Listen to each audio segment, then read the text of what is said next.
হজ শুধু টাকা দিয়ে হয় না, হজ হয় আল্লাহর ডাকে, আর সেই ডাক যখন আসে তখন কোনো বাধাই বাধা থাকে না। আব্দুল হাকিম সাহেবের বয়স প্রায় ৬৫। সারা জীবন কষ্ট করে সংসার চালিয়েছেন, ছোট একটা দোকান, সামান্য আয়। তবুও আল্লাহর উপর ভরসা কখনো ছাড়েননি।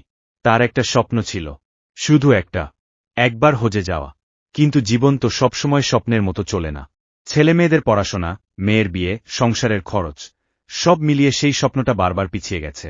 অনেক রাত তিনি জায়নামাজে বসে কেঁদেছেন, হে আল্লাহ, আমি কি কখনো তোমার ঘর দেখব না? একদিন তার ছোট ছেলে বলল, আব্বা, আপনি সবসময় হজের কথা বলেন, আপনি যাবেন না?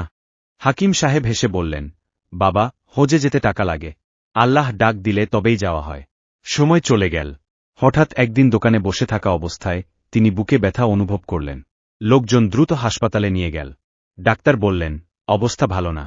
সেই রাতে হাসপাতালের বিছানায় শুয়ে তিনি চোখ বন্ধ করে ফিসফিস করে বললেন, হে আল্লাহ, আমি তো যেতে পারলাম না, কিন্তু তুমি কি আমাকে ক্ষমা করবে? চোখের কোণে পানি জমে গেল। ঠিক তখনই তার বড় ছেলে তার হাত ধরে বলল, আব্বা, আপনি চিন্তা করবেন না, আমরা আপনার জন্য হজের ব্যবস্থা করেছি। আপনি সুস্থ হলেই আমরা আপনাকে পাঠাবো ইনশাআল্লাহ। হাকিম সাহেব অবাক হয়ে তাকালেন। সত্যিও? ছেলে মাথা নাড়ল। তার চোখ দিয়ে অঝরে পানি পড়তে লাগল। আল্লাহ, তুমি আমাকে ডেকেছ। কয়েক মাস পর, সাদা ইহরাম পরে, লক্ষ লক্ষ মানুষের মাঝে দাঁড়িয়ে তিনি কাবার দিকে তাকিয়ে শুধু কাঁদছিলেন। আমি তো কিছুই না, তবুও তুমি আমাকে ডেকেছ।